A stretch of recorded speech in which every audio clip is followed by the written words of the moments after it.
रावण रामायण का वह पात्र जिसने आवेश में आकर अपनी सोने की लंका को आग के हवाले करवा दिया। स्त्री भोग की इच्छा ने उसे इस कदर पागल किया कि उसने अपने कुल के साथ साथ स्वयं का भी नाश कर दिया। रावण इतिहास का सबसे बड़ा खलनायक और सबसे बड़ा पापी था। रावण ने अपनी बहन शूर्पणखा के पति की हत्या कर उसे विधवा बना दिया था। रावण ने ही अपनी होने वाली पुत्रवधू के साथ दुष्कर्म किया था और हद तो तब पार हो गई जब रावण के भीतर माता सीता के भोग की इच्छा उत्पन्न हो गई। रावण जो बहुत विद्वान था, शास्त्रों का ज्ञाता था और अपने राज्य की भलाई के बारे में सोचता था, परंतु स्त्री भोग की इच्छा ने उसके इस ज्ञान को ढक लिया था। कहते हैं भोगी व्यक्ति रोगी होता है और रावण के इस भोग के रोग ने रावण को समाप्त कर दिया।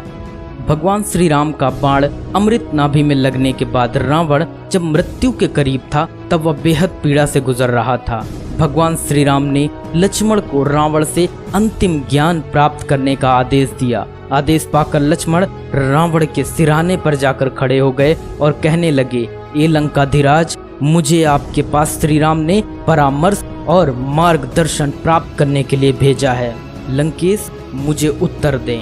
रावण लक्ष्मण की बात सुनकर लक्ष्मण को नजरअंदाज करते हुए अपना सिर दूसरी दिशा में मोड़ लेता है। रावण के इस व्यवहार से लक्ष्मण क्रोधित होकर वहां से चले जाते हैं और भगवान श्री राम से कहते हैं, कोई लाभ नहीं है भैया, वो तो मेरी बात ही नहीं सुन रहा है। लक्ष्मण की बात सुनने के बाद भगवान श्री राम स्वयं लक्ष्मण के साथ रावण के समीप गए और रावण के चरणों की ओर बैठकर प्रश्न पूछते हैं और कहते हैं, हे लंकेश, मुझे और मेरे अनुज भ्राता को जीवन में उपयोगी बातों का अंतिम ज्ञान देने का कष्ट करें।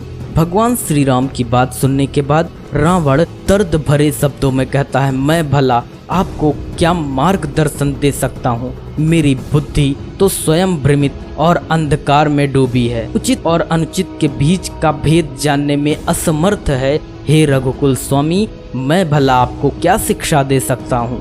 रावण की बात सुनने के बाद भगवान श्री राम ने कहा, महाराज, आप मुझसे बड़े हैं, अनुभवी हैं, एक समर्थ शासक रहे हैं आप। मुझे उचित अनुचित और शासन करने के संबंध में आपके विचार जानने की जिज्ञासा है।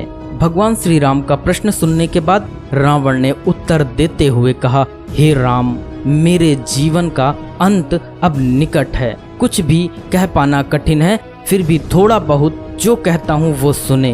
हे रघुराज, कोई भी कार्य जो दया, प्रेम और परोपकार की भावना से किया जाता है वो निश्चित ही अच्छा होता है, किंतु सत्य कर्मों को हम सदैव टालते रहते हैं। अगर आप कोई सत्कर्म करना चाहते हैं तो उसमें देरी न करें, उसे तुरंत कर डालें, नहीं तो बाद में उसे पूरा करने में कठिनाई होती है। किसी अच्छे काम को टाल दोगे तो वो कभी पूरा नहीं होगा। आगे रावण ने कहा, क्रोध, घमंड और घृणा, इन्हीं से दुष्कर्मों का जन्म होता है। किसी क्षण के आवेश में आकर हम दुष्कर्म करने के लिए उतावले हो जाते हैं। जब शूर्पणखा ने सीता के विषय में बताया तो मैंने खुद को तनिक भी नहीं रोका, थोड़ा भी नहीं सोचा, बल्कि जितनी शीघ्रता से हो सका मैंने सीता को अपहरण करने का दुष्कार्य कर डाला। क्योंकि दुष्कार्यों की प्रवृत्ति होती है कि वो चिल्ला चिल्ला कर अपने पूरे होने की मांग करते हैं, किंतु बुद्धिमान व्यक्ति वो होता है जो क्रोध, घृणा और घमंड से प्रेरित हुए कार्य को करने में अपने को रोकता है। हे रघुराज, जीवन की जो दूसरी अनमोल सीख है वह यह है कि कभी भी अपने शत्रु को कमजोर नहीं समझना चाहिए। युद्ध के पूर्व मैं यही कहता था कि कौन राम? वही वनवासी जो जंगल जंगल मारा फिर रहा है, जिसके पास न घर है, न घाट, न हाथी, न घोड़े, न राजपाट। वो तुच्छ मनुष्य दशानन का सामना करेगा। दशानन जो इंद्र का सिंहासन जीत चुका है, जिसने 9 ग्रहों को बंदी बनाकर अपने चरणों के नीचे रखा है, ऐसे महाअसुर से वो साधारण मानव टकराएगा? असंभव। परंतु असंभव संभव में बदल गया, क्योंकि मैंने शत्रु को कमजोर समझने की भूल की। तिनके को तीर बनने में समय नहीं लगता, इसलिए आपका शत्रु कितना भी छोटा हो उसे कमजोर समझने की भूल मत करना। आगे रावण ने कहा, मेरे जीवन की जो अंतिम सीख है कि अपने राज हमेशा राज रखना, क्योंकि अगर तुम अपने राज को अपने भीतर नहीं समेट पाए तो सामने वाले से तुम कैसे उम्मीद कर सकते हो कि वह तुम्हारे राज को अपने भीतर समेट कर रखेगा।